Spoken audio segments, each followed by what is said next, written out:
Welcome! Today we'll show you how to factory reset your Synology router. A reset will erase all settings, including Wi-Fi names, passwords, and custom configurations. Make sure to back up your settings via SRM if needed. Method 1. Hard reset. Physical button. Keep your router powered on. Locate the reset button, usually on the back. Use a pin or paperclip to press and hold for 10 seconds. Release when the status light blinks orange. Router will reboot to factory defaults. Method 2. Reset via Synology. Router Manager, SRM.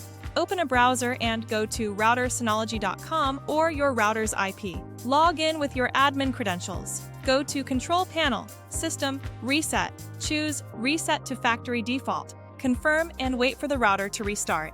After reset, connect to the default Wi-Fi or via LAN. Access the setup interface again at routersynology.com. Follow the on-screen prompts to complete initial setup. Need a full setup guide?